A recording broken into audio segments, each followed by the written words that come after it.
We're sitting with Jacqueline Moxam, short-term rental owner at the Brooklyn on Bernard in Kelowna, or Brooklyn on St. Paul. Jacqueline, tell us a little bit about yourself and how you came to move to Kelowna and purchase your condo at Brooklyn. Well, I'm a registered nurse. I'm 61 years old, mother, grandmother. I moved to Kelowna in 2021 after a divorce, a 32-year marriage, and I came here to start fresh. My daughter lives here, and at the time she was expecting her first baby, and just wanted to start fresh. And I also wanted to find a way to earn a little extra money for retirement. And I thought a good way to do that was to find a place that I could both live in and then rent out when I wasn't there. And so I bought a condo at Brooklyn because it was zoned for short-term rentals. So when you say live in when you're not there, let's explain what you meant by that. For traveling, or why? Traveling, visiting family, what have you.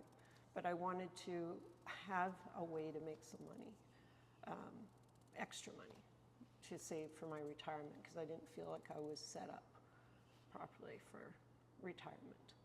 And tell us about your condo at Brooklyn. How long ago you bought it? How many bedrooms? That sort of thing. It's a 1-bedroom and den. I bought it in 2021, and I converted the den into a storage area. Had a company come in and put in shelving and closets in that area, so I could store my personal items there when people were staying in the rest of the apartment. And I had someone come in and put a lock in and all that. So your situation, there's lots of different situations in terms of people who own these units. Yours is a case where it is your principal residence, correct? It's my only residence. It's your only residence. Yeah.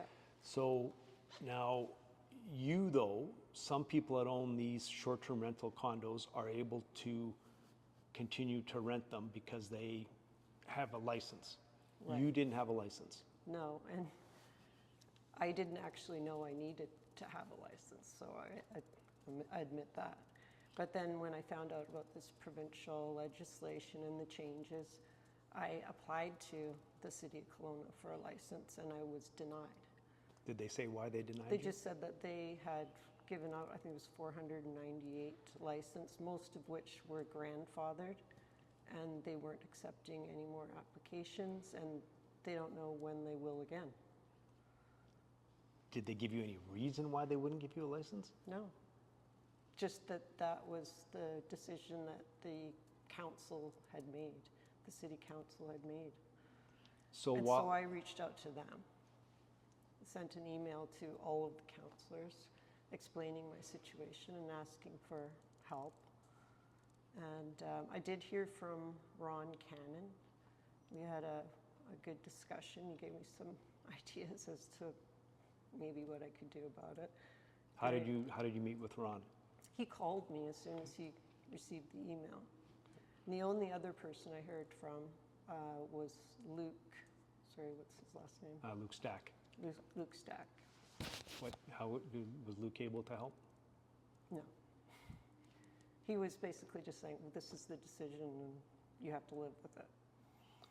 So do you feel a little, and I used this analogy when we talked earlier, if you were to drive without a driver's license and you got pulled over by the RCMP, would you be banned from driving for life? Or would they eventually give you a driver's license?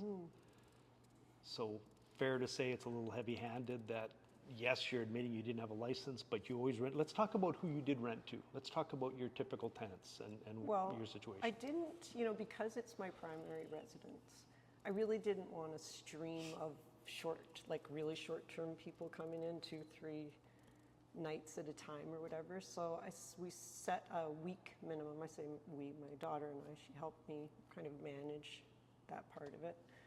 And but we mostly ended up renting to nurses, other nurses, traveling nurses. Yeah, Let's for longer periods of time. For how long were your nurses renting? Well, the current one, I have one that's just going to leave next week. She's been there since January, so she's been there a few months. The ones before that were like 60 days, 30 days. And So this nurse here that you said has been here since January, the beginning of January, the end of January? the Beginning of January, so Yeah. we're coming up 3.5 months now. Yeah. What would the rate be for a month for somebody to rent it For for a her, month? it was around $3,000. Yeah. So it's a one-bedroom furnished unit. I wonder what a nurse or anybody else renting a furnished kitchenette at a hotel would pay. I know. Would they be And paying? by the way, this has a nice view of the lake, and Okay. it's very central to, restaurants. And What about your other shopping. guests? Like you said, you rent minimum 1 week. Any other stories of guests that you've rented and feedback you've gotten from them about the accommodations you've offered? Well, I had one of the first longer term rentals was a pharmacy student who was going to UBCO, and she was doing some kind of a practicum, or I don't know exactly what she was doing here, to be honest, but she gave wonderful feedback about how she couldn't have done it if she hadn't found a place like mine. So now that the provincial government has changed the legislation, and now that the city of Kelowna won't grant you a license, what are you going to do?